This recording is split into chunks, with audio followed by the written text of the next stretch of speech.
ये कहानी त्रेता युग की है। किसी कारणवश अयोध्या के राजा दशरथ को अपने सबसे बड़े पुत्र राम को 14 वर्ष के वनवास पर भेजना पड़ा।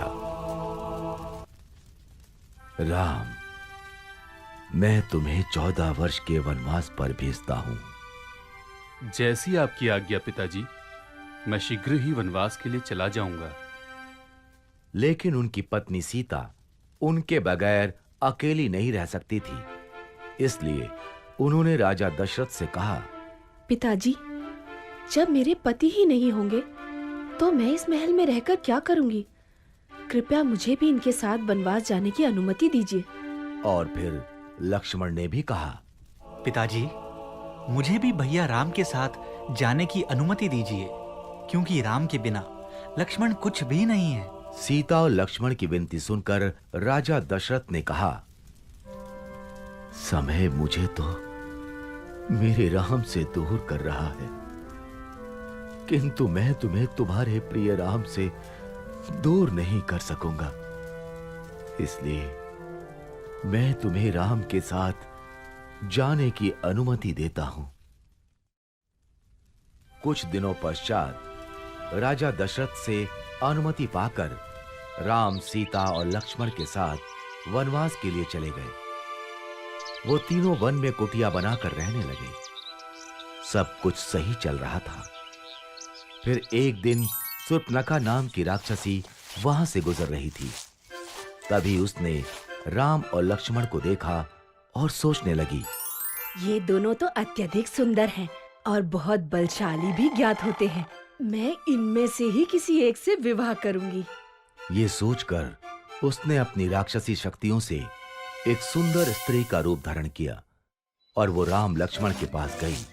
पहले वो राम के पास गई और बोली, हे तेजस्वी युवक, मैं आपके रूप और सौंदर्य से बहुत प्रभावित हूँ और आपसे विवाह करना चाहती हूँ। किंतु मेरा विवाह तो हो चुका है और मेरी पत्नी भी मेरे साथ है। तुम विवाह का प्रस्ताव मेरे अनुज लक्ष्मण के पास ले जा सकती हो। वो इस वन में अकेला है। राम के विवाह से इनकार करने पर शूर्पणखा को बुरा तो बहुत लगा, लेकिन फिर उसने लक्ष्मण को देखा और सोचने लगी, इस युवक ने विवाह से इनकार कर दिया तो क्या हुआ? इसका भाई लक्ष्मण भी इसी की तरह दिखता है। मैं लक्ष्मण से ही विवाह करूंगी। ये सोचकर वो लक्ष्मण के पास गई। हे तेजस्वी युवक, मैं आपके सौंदर्य से बहुत प्रभावित हूँ और आपसे विवाह करना चाहती हूँ। मेरा विवाह हो चुका है, इसलिए मैं तुमसे विवाह नहीं कर सकता। किंतु आप इस वन में अकेले हैं और आपको मुझ जैसी सुंदर स्त्री से विवाह करने से इनकार नहीं करना चाहिए। किंतु मैं तुमसे विवाह नहीं करना चाहता। क्यों? क्या आपको मेरा रूप पसंद नहीं आया? ऐसा रूप देखकर तो देवराज इंद्र का भी मन पिघल जाए, तो आपका मन कैसे नहीं पिघला? शूर्पणखा की चिकनी चुपड़ी बातें सुनकर लक्ष्मण को क्रोध आ गया और उसने शूर्पणखा के नाक कान काट दिए। नाक कान कटते ही शूर्पणखा अपने राक्षसी रूप में आ गई।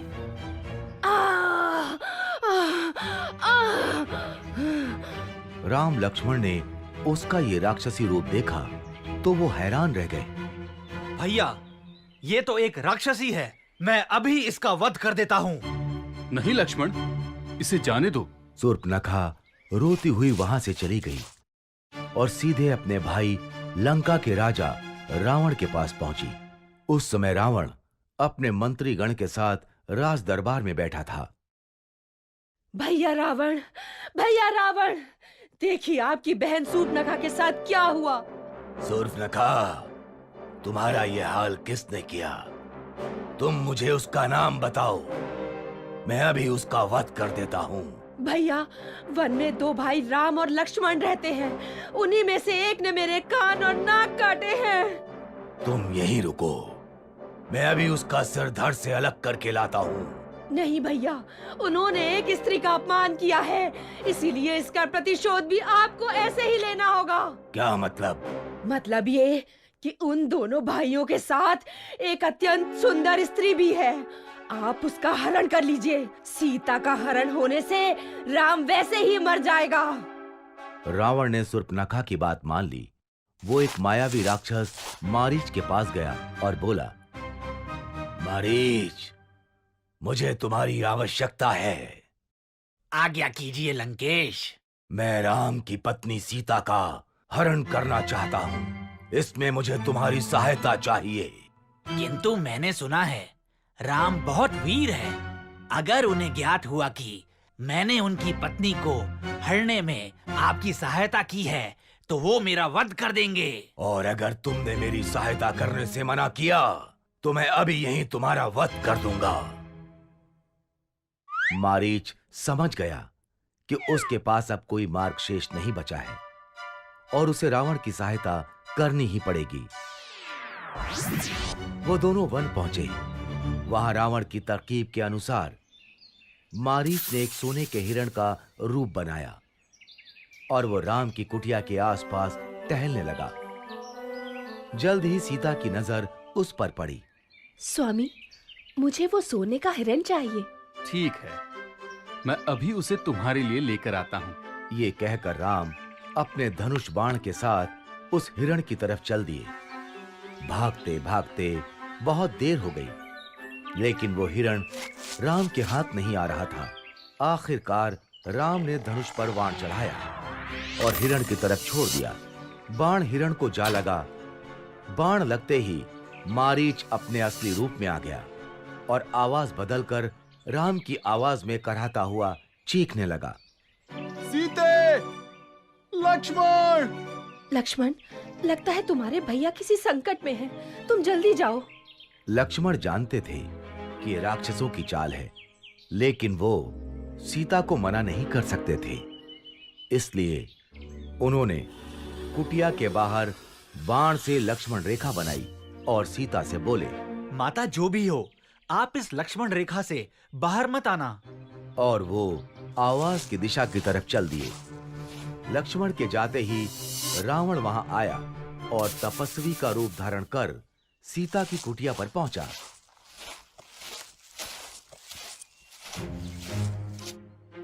भिक्षामि देहि, भिक्षामि देहि।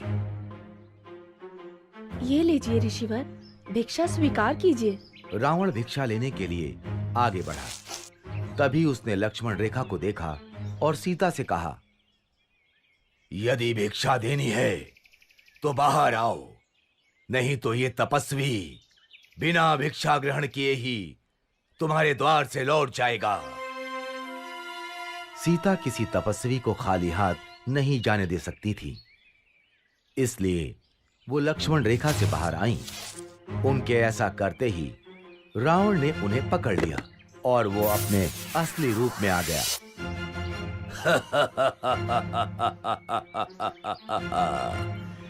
मैं कोई तपस्वी नहीं, मैं लंका का राजा रावण हूं। और रावण सीता का हरण कर उन्हें लंका ले गया। जब राम और लक्ष्मण को सीता के हरण का पता चला तो उन्होंने सीता की खोज आरंभ कर दी। खोज करते करते उनकी मित्रता हनुमान, सुग्रीव, जामवंत और विभीषण जैसे महान और वीर योद्धाओं से हुई। और जब उन्हें यह ज्ञात हुआ कि रावण सीता का हरण कर उन्हें लंका ले गया है, तो उन्होंने वानर सेना के साथ लंका पर चढ़ाई कर दी। पहले राम ने कुंभकर्ण को मारा, फिर लक्ष्मण ने मेघनाद का भी वध कर दिया और अंत में रावण और राम का युद्ध आरंभ हुआ। रावण बहुत मायावी था। वो अपनी मायावी शक्तियों से युद्ध कर रहा था।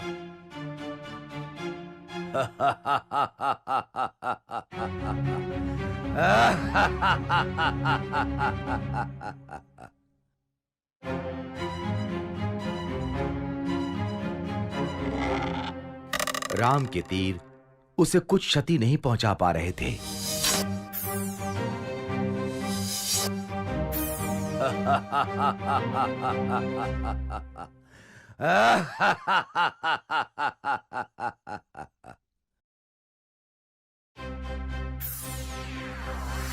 यहां तक कि राम ने रावण का सिर भी धड़ से अलग कर दिया, किंतु ऐसा करते ही अगले ही क्षण उसका एक नया सिर आ जाता था।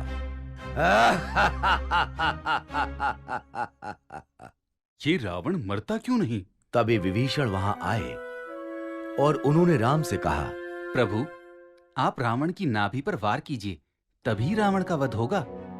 राम समझ गए और उन्होंने धनुष पर बाण चढ़ाकर रावण की तरफ छोड़ दिया। बाण रावण की नाभि पर जा लगा और रावण कराहते हुए धरती पर जा गिरा।